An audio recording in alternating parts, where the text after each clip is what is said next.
Page 57, Early Morning Stroll. At the top of the page, they're introducing another new symbol for you to now know and understand and memorize forever and ever and ever. That's called the octave sign, an 8VA. Well, let's talk about that. First off, what's an octave? I've explained it before, but I'll explain it again because I don't expect you to remember everything. We got to review. An octave is an interval of an eighth. OCT means 8. And it's simple on piano because it's letter to letter. C to C, A to A, F to F, it's the same letter. And you can check it by counting. Let's take C, for instance. If I go up 8 steps, and remember the step I'm on is 1. 1, 2, 3, 4, 5, 6, 7, 8. When I get to 8, I get to the next C. It's an octave between them. They're easy on piano. Well, this octave sign simply means play those notes in a different octave than where they're written. Look at the first measure. The notes are here. But it has that 8VA above it and that dashed line. And that dashed line means you keep playing an octave higher until the dashed line goes away. So instead of here, you're going to play them up here.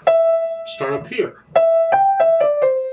And then the octave sign goes away, so the second measure, you're going to be down here, where it is. Now, there's a couple problems there. First, where is it placed, the octave sign in the music? It makes a difference. If it is above the staff, you go up.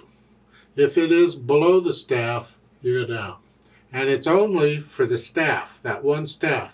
If they want it to apply to both staves, they have to put in a note, both hands or something, to tell you it's both. Otherwise, it's only the staff it's next to. Now, there's no notes in the first measure in the left hand. So let's pretend the left hand is here. And it had a note, let's say it had a C at the time. Okay. Well, if that were the case, the octave sign, only the right hand would go up, the left hand would stay where it's at because it doesn't have an octave sign for that staff. Now be careful on that one. It's not always 8VA, there's variations of this. Sometimes it's just an 8. Sometimes it's an 8VB. When it's below and they want you to go down, they do that. So just be careful. You can usually figure it out and understand what they're trying to say is you're going up or down an octave, and there's signs for saying going up 2 octaves or 3 octaves or down, whatever. There's those signs too. Don't worry about them. Let's do the 8VA right now. And that's it. Now, that means you're moving your hand. So let's talk about that. The first measure, I'm up here because of the 8VA. The second measure, I'm down here because the 8VA went away. How do I get from here to here? Okay. You're going to lift up, Chuck? You lift up anyway. If the 8VA were not there, okay, it'd be here for the first 2 measures. Lift up. You lift up? Well, in this case, you're going to lift up and move at the same time. You want to go from this note to this note. The last note in the first measure is here. The first note in the second measure is here. We practice hand moves in piano when we need to. Because you need to know where you're at, which fingers are involved. You need to know where you need to go and which fingers are involved. So here to here. You're just going to lift up and move. There's no rest or anything. You don't have time to quick. When we move a hand, it's always nice to get there before we have to play. If possible, that's what you do. You move it ahead of time. We can't do that all the time like here. You got to move and play. So you just got to go from here to here. Just practice that. Of course, you have to look at the piano for this one. In the last line, you're doing it again. Well, in the last measure of the third line, you're here, right? So in the next line, you're going to come up to here. So you come from this note to this note. You practice that, and you lift up, you move. Don't lift way up. You don't have time for that. Just lift up and move. There, and that's how we do it. In the left hand, you get the 8VA below the staff at the bottom, but you got rests for the left. You got lots of time to move the left hand when you want it. So the notes are written here, but with the 8VA under it, you're going to go down here. But as I said, you got rest for the left hand. There's no problem there. So that's the 8VA sign. Now let's look this over. It's 4 lines long, treble and bass clef, 4/4 time, eighth notes, half notes, quarter notes, a whole note, and we got the 8VA symbols to deal with. So just make sure you got the notes and the rhythms. So the right hand would start here, but the 8VA sends it up here.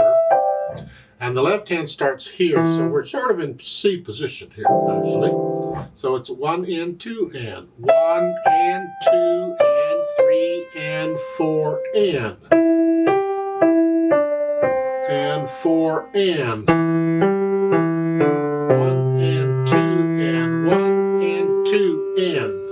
So the thumb comes down for that G7 chord. And then we're off and running. See, that first line's an introduction. The song really starts in the second line.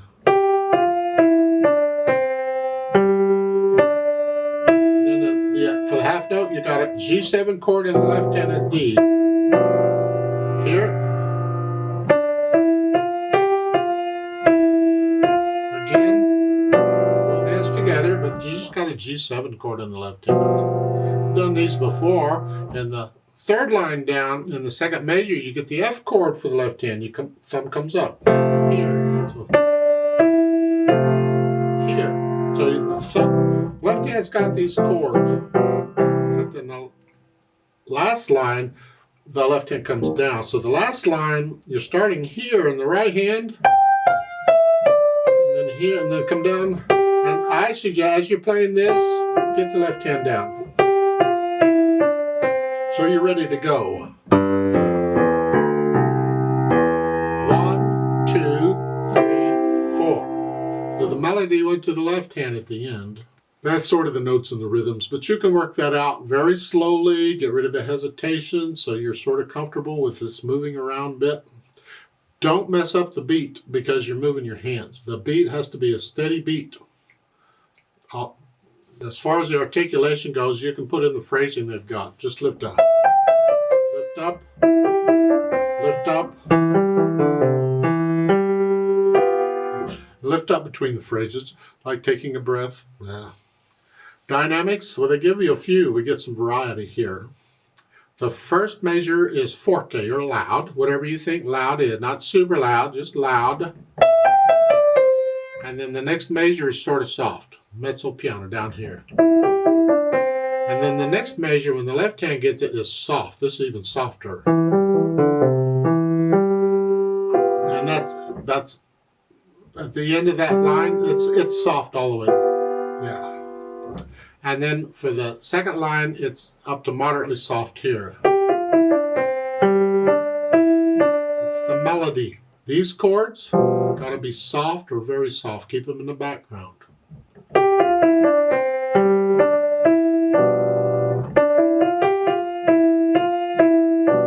So, in the third line, you go up to moderately loud. Those chords are still soft. Keep them in the background. They're light. You got more weight on the right hand than the left, is all it is. And then the last line, again, where you start loud, come down to moderately loud, moderately soft. Now that's a problem. Let's talk a little bit about that. In a piano, all parts of the piano are not the same. They don't sound the same. When you're down low, it wants to get louder automatically. And when you're up high, it wants to get softer automatically. So when you're trying to get soft and you're down here, you actually have to think really soft. If you think, play this moderately soft, it'll come out moderately loud just because you're down here. So moderately soft, you really need to play it soft here. And then this chord, this is what we want to hear. So keep this chord very soft at the end here. So don't drown this out when you do that. It's very soft here. Yeah. We have to make these adjustments to the dynamics based on where we're at on the piano. If I were up high and I need to play loud, like at the beginning, Well, I almost have to play that very loud in order to get it to come out loud. I don't really. If I were up here, I'd have to play it very loud to get it to be. I mean, it depends on where you are. You make these adjustments, and that's where practicing comes in. You experiment with these different dynamics and adjust them as you need to, because it's not a set level, it's a range, and you have to figure out where in that range you need to be. And then finally the speed. Well, moderato's in the middle. That's the overall feel. So what do you think a moderato feel? Skip the first line, let's go to the second line. What is it? That's where the melody. What is that, a medium feel like? I mean, the eighth notes will slow it down a little bit, but the others will want to speed it up a little bit, and you got to find somewhere in the middle. Again, it's a range. What do you feel it should be? It's not fast and it's not slow. It's just somewhere in the middle. Now, in the last measure, they've indicated pedal. All I can say is please don't add pedal at the end. I don't want to add, I'm soft here. I don't want to add a bunch of overtones at this. I want it to die away. So please just don't add pedal here.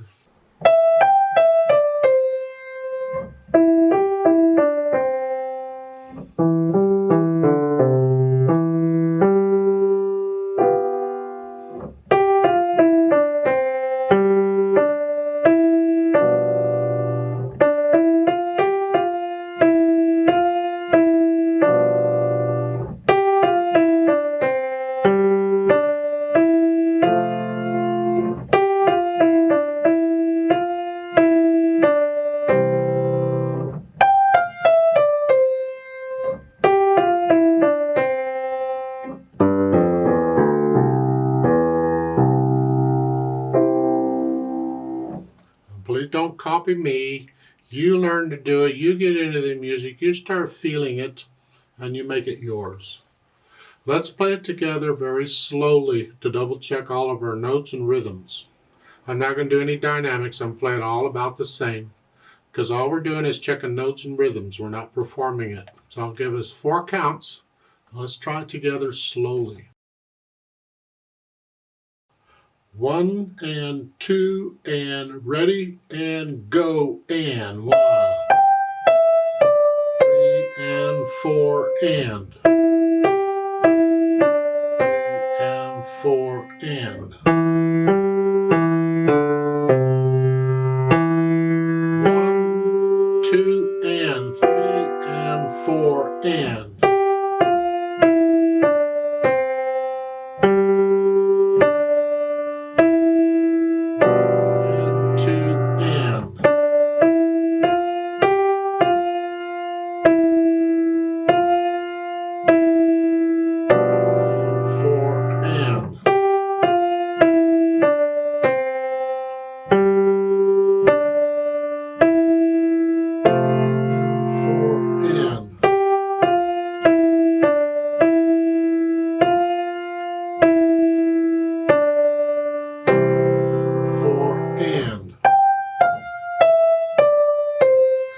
4 and 3 and 4 and